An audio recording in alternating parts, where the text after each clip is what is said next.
2, 3. Nope. Ready to go. Okay.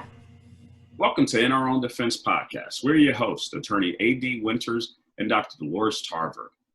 To learn more about our show, just go to In Our Own Defense Podcast or go to Gmail at inourown.defense-podcast@gmail.com. Our mission is to share truths and create dialogue that increases our listeners' awareness of a variety of concerns to foster the development of a holistic plan which incorporates mental, physical, spiritual, financial, and intellectual wellness.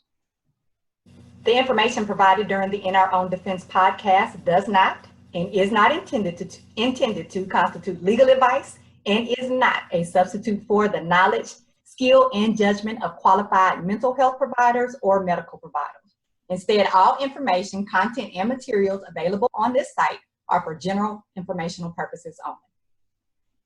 In this episode of In Our Own Defense Podcast, we have the luxury of featuring a licensed psychologist, Dr. Miriam M. Jernigan Noesi. So good to see you, Dr. Tarver, and how have you been? I am tired, but I am here. How about you? I'm doing well. I think we're all just kind of getting that fatigue or mission creep, as it were, like you said in the Army. Just over the course of this last 3 months of COVID experience that we've all been going through, and particularly over the course of these last couple of weeks since the horrendous murder of Mr. George Floyd, the American citizenry has experienced things again and again, and it seems as if we've hit a breaking point as it relates to racial trauma.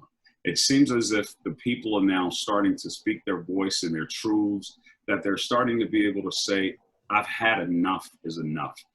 It impressed me this week when I seen the activism, whether it was social media activism, where people are risking their own lives to go out and in the face of a disastrous pandemic, and still go out to protest and lift their voice, because it's almost like they're saying, give me liberty or give me death. I'm not willing to take another day and move another day while I can't be free, unabashedly free. You're not going to use the taxpayers' dollars in an organization that I pay their salary with my hard-earned money and use them to intimidate me, beat me, and kill me. For 8 minutes and 56 seconds, the American experience endured this. To me, this was the lowest point. There's been so many low points of killing unarmed Black people. These little babies, I've seen an image of these little Black women who have been murdered by police. They were babies compared to me. And to have their lives stolen by people who were sworn to protect them. I was in law enforcement as a prosecutor, and there's no way as a lawyer we could get away with this. I was in the military for 23 years, retired, and there's no way that if I was deployed in Afghanistan or Iraq or anywhere on God's green earth, that I would have been able to get away with treating other humans like this. We'd have to pay for goats if we hurt a goat during a battle. We'd have to go back and settle up with that farmer. We'd get in trouble. You could get kicked out of the military for this stuff.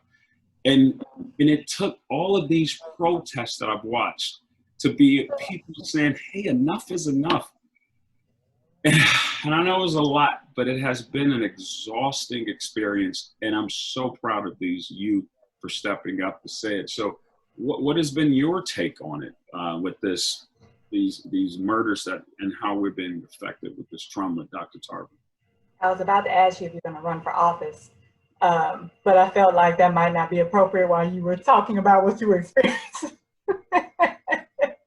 But I will say to you that I literally I'm exhausted, and everything that you just said are some reasons why, like as a mental health provider, and I'm very excited about our guest, Dr. Jernigan Noesi, to come and talk about this, because mental health providers, we bear the brunt of all of this. So our clients are coming in to talk about it. Our friends are talking about it. We're talking about it with our families. We have coworkers that we're talking about it with. people come to us and they're asking us questions. How do you handle this? And so I literally feel like I can't turn it off. So this is the first time in my career that I felt like I cannot separate out what I'm talking about at work and what I'm talking about at home and what I'm talking about in almost every aspect of my life. I literally had to take a break from watching the news for 3 or 4 days. I just didn't even want to know anymore. I couldn't take any more in. And I'm a lot of things. I'm resentful because I'm honestly tired of people asking me to tell them how to fix it. I am exhausted because I don't know how to fix it all. I am somewhat hopeless because I wonder if it's fixable. I am angry because if I see one more time, I don't think I have one more in me. You were talking about earlier seeing a child's shirt that said, "This is, you got the right generation this time. We're done." Because I don't think I can take one more. I really don't. And they keep popping up in my inbox. People keep sending me more and more videos, and I really am done. And so I want to I'm very excited about this conversation today because I really want to flesh out for people the effects of seeing this trauma over and over and over again, and having these conversations of safety and protection and how we're going to handle this, and rallying and rioting and all the things we're doing in response to trauma. Because I think she's going to be able to really help us understand why we're exhausted and all those other range of emotions I just talked about. Well, thank you. Well, I think there's so much to talk about it, but I'd like for us, if you don't mind, can you introduce our guest, Dr. Jernigan Noesi? It would be my absolute pleasure to introduce Dr. Jernigan Noesi, who is a licensed psychologist, professor, clinical scientist, and CEO of Jernigan and Associates Psychological and Educational Consulting, LLC. She is currently living in Atlanta, Georgia, and serves as an assistant professor of psychology at Agnes Scott College in Decatur. She has also served as an assistant professor of clinical psychology at the University of St. Joseph.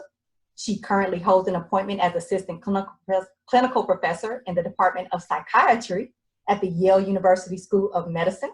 Dr. Jernigan Noesi has specialized clinical training in multicultural psychology, pediatric and adolescent health, family therapy, identity development, and the psychological impact of experiences of racial discrimination, i.e. racial trauma.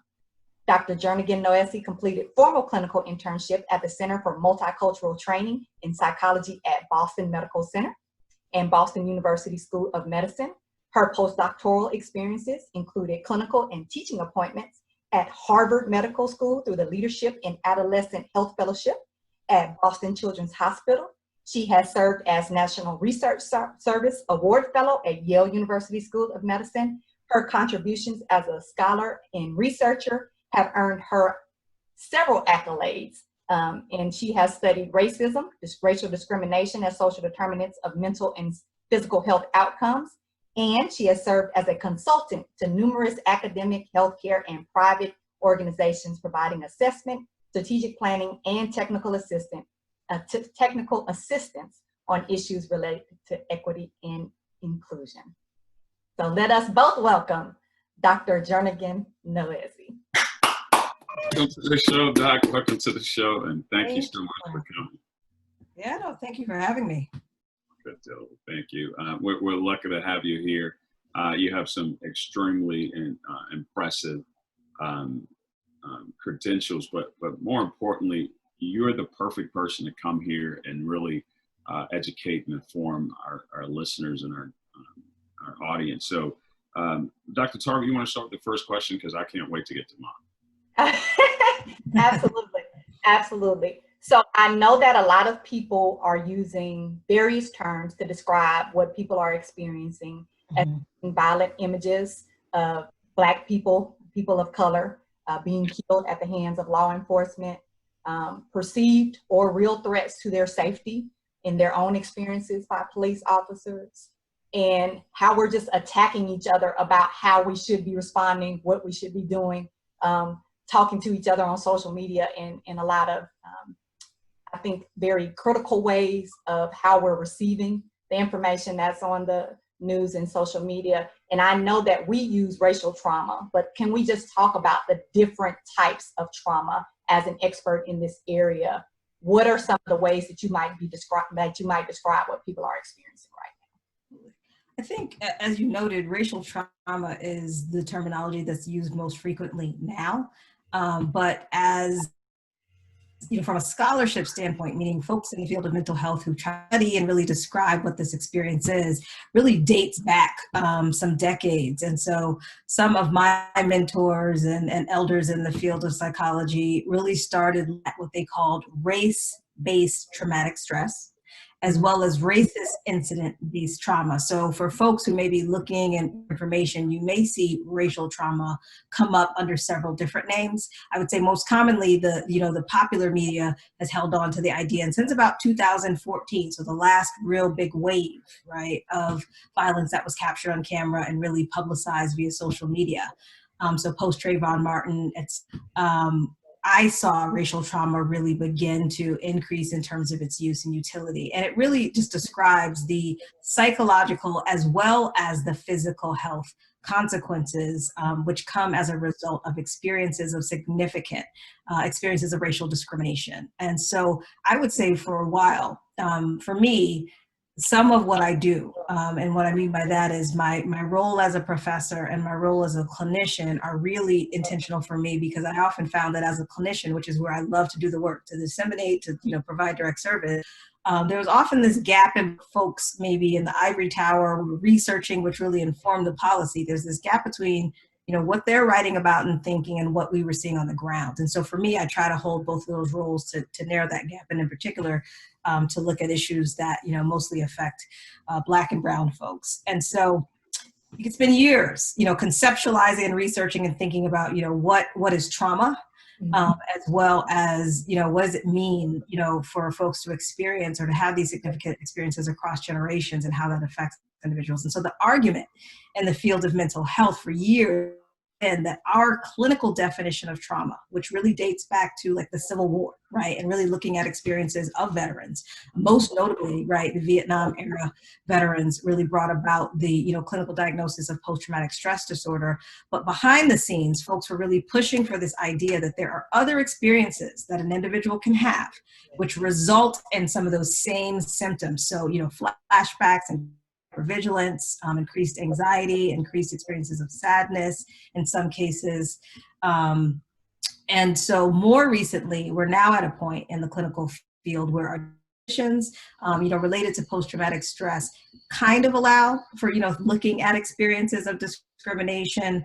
But again, racial trauma is really capturing the idea that whether you are witnessing vicariously, meaning watching a video, or yourself have direct experiences with discrimination, that they are significant enough, they impact folks enough, that it can, and really negative consequences for them in terms of the thoughts that they're having after the fact, in terms of the emotions that they're feeling, and we know as well from health research in terms of what eventually happens to their body. And racism being as pervasive as it is, for such a long time, we're also looking at just the intergenerational effects, right, of racism and discrimination on folks. So that's the most, that's how I like to explain racial trauma. I think some of the other language that I'm hearing, folks use are collective trauma, things like complex trauma, for example. And so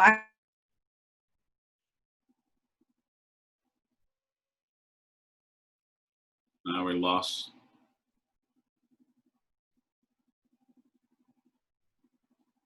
She froze up for a second.